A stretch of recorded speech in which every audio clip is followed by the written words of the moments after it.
बिस्मिल्लाहिर्रहमानिर्रहीम। व्यूअर्स, आप देख रहे हैं हमारा YouTube channel M2M Urdu. Programme है जमहूर की आवाज़। डोनाल्ड लू को पीटीआई वाले इन दिनों गोद में भी खिला रहे हैं, लोरियां भी दे रहे हैं, गालियां भी दे रहे हैं। जो चाहे आपका हुस्न करिश्मा साथ करे, क्योंकि यूथिया एंड कंपनी को डोनाल्ड लू का जो बयान है, जो उन्होंने अमरीकी महकमा खारजा की ज़ैली कमेटी में जमा कराया, उसकी लगता है समझ नहीं आई। या तो अंग्रेज़ी से पैदल हैं या फिर बहुत ज़्यादा अंग्रेज़ी दान हैं कि मतलब अपना अपना निकाल रहे हैं। और कमाल है जी पीटीआई के लीडरों के ऊपर।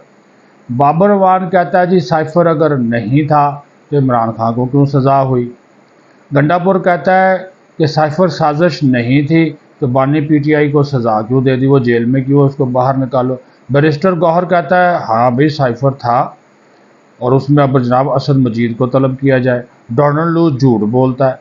तो भाई डोनाल्ड लू झूठ बोलता है तो जनाब आप उसके ख़िलाफ़ अमरीकी महकमा खारजा में शिकायत दर्ज कराएं। वहाँ पर तो झूठ बोलने की सज़ा ही बहुत ज़्यादा है, वो तो बंदा नायल हो जाएगा ना जी। तो अब ये इनको समझ नहीं आ रही, वो बात बात की बोलियां जिसको हम कहते हैं ना, वो ये हमारे जो पीटीआई वाले दोस्त हैं यूथिया एंड कंपनी, वो बोल रहे हैं बात बात की बोलियां, और असल मुद्दे की तरफ ये नहीं आ रहे। भाई असल मुद्दा ये था, देखें उसने साइफर भेजने से इनकार नहीं किया डोनाल्ड लू ने, लेकिन उसने ये कहा कि हमने कभी भी इमरान खान को ये धमकी नहीं दी कि हम उसकी हुकूमत गिराएंगे, या उसकी हुकूमत गिराने की धमकी असद मजीद के ज़रिए दी गई, ऐसी कोई बात नहीं गई। बाकी साइफर रोज़ आते हैं, यकीन मानिए, उसमें बाज़ औक़ात ये लैंग्वेज के इशू होते हैं, इसमें कोई शक नहीं, वो सख्ती भी होती है, लेकिन वो कोड में होते हैं, कोड वर्ड होता है। तो अब वो पीटीआई वाले माशाल्लाह जिन्होंने कोशिश की थी वहाँ पे खारजा कमेटी में भी हुल्लड़बाजी की, उनको बाहर निकाल दिया गया। कहने का मतलब ये है, अब जो इनके अंदर चल रहा है वो इनके अंदर के इख्तलाफात को वाज़े करता है।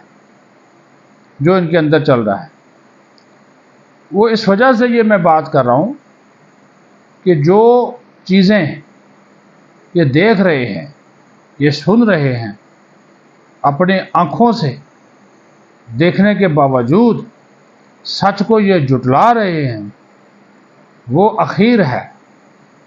हाँ जी, यानी कि सच को झूठ के लबादे में छुपाने की नाकाम कोशिश है। एक उसने कहा कि ना हमने इमरान खान को धमकी दी, ना हमने कहा कि इसको अदम एतमाद के ज़रिए हटाओ, बल्कि उन्होंने कहा जी हम तो पाकिस्तान की खुद मुख्तारी का एहतराम करते हैं। बात ख़त्म हो गई। तो इसमें अब तमाम तर सूरत हाल के बावजूद ये वावेला, ये शोर गोगा, हाँ जी, पार्टी के अंदर जो चीज़ें चल रही है भाई उसको संभालें। आपकी पार्टी तितर बितर है, हर महाज पे तितर बितर है। अंदर की बात बताऊं तो मैं आपको ये भी बता दूं कि ये जो अपोजिशन लीडर और पार्लिमानी लीडर का नोटिफिकेशन क्यों नहीं हो रहा, सिर्फ इस वजह से नहीं हो रहा कि पीटीआई के लीडर्स खुद ये नहीं चाहते कि ये नोटिफिकेशन हो। आप देखें ना, उमर अयूब को इमरान खान ने अपोजिशन लीडर नामजद किया हुआ है। असद कैसर चुपके से जाता है स्पीकर याद सादक के पास, पुरानी यारी है, तो उनसे जाकर कहता है भाईजान मेहरबानी करना एज नोटिफिकेशन अजय जारी ना करना। असद कैसर इस वजह से ये बात कर रहा है कि वो खुद जो है वो इसका हकदार अपने आप को समझता है कि मुझे अपोजिशन लीडर बनाया जाए। दूसरी तरफ जैन कुरैशी की दरख्वास्त आई हुई है पार्लियामेंट लीडर की, वो भी स्पीकर साहब लेकर बैठे हुए हैं। स्पीकर के लिए कोई इशू नहीं है, जब एक पार्टी किसी को नामजद कर दे और उस पार्टी की अपोजिशन में अक्सरियत भी हो तो फिर स्पीकर पर कौमी असम्बली की कवायद के मुताबिक लाजम है कि वो उसका तकर्रर करे। लेकिन स्पीकर साहब भी बैठे हुए यारी दोस्ती देख रहे हैं याद सादक साहब, तो उन्होंने जैन कुरैशी को भी पार्लियामेंट लीडर नहीं बनाया और ना ही जनाब असद कैसर को और अबू उमर अयूब को अपोजिशन लीडर बनाया। इस वजह से کہ ان کی پارٹی کے اندر رفت چل رہی ہے۔ اب یہ عمران خان سے ملیں گے، اس سے بات کریں گے، اور اس کے بعد پھر جا کر جناب پتہ چلے گا کہ ڈونلڈ لو والے بیان کے اوپر کیا پالیسی لینی۔ اس وجہ سے ہر لیڈر جو ہے وہ اپنی بھانت بھانت کی بولیاں بول رہا ہے، کوئی سمجھ نہیں ہے، کوئی جو قصے کہانیوں کے جو معاملات ہیں وہ عجیب و غریب صورت اختیار کر رہے ہیں، اور ان کی پارٹی جو ہے تقسیم در تقسیم، گروپس در گروپس، گروہ در گروہ میں بٹی ہوئی ہے۔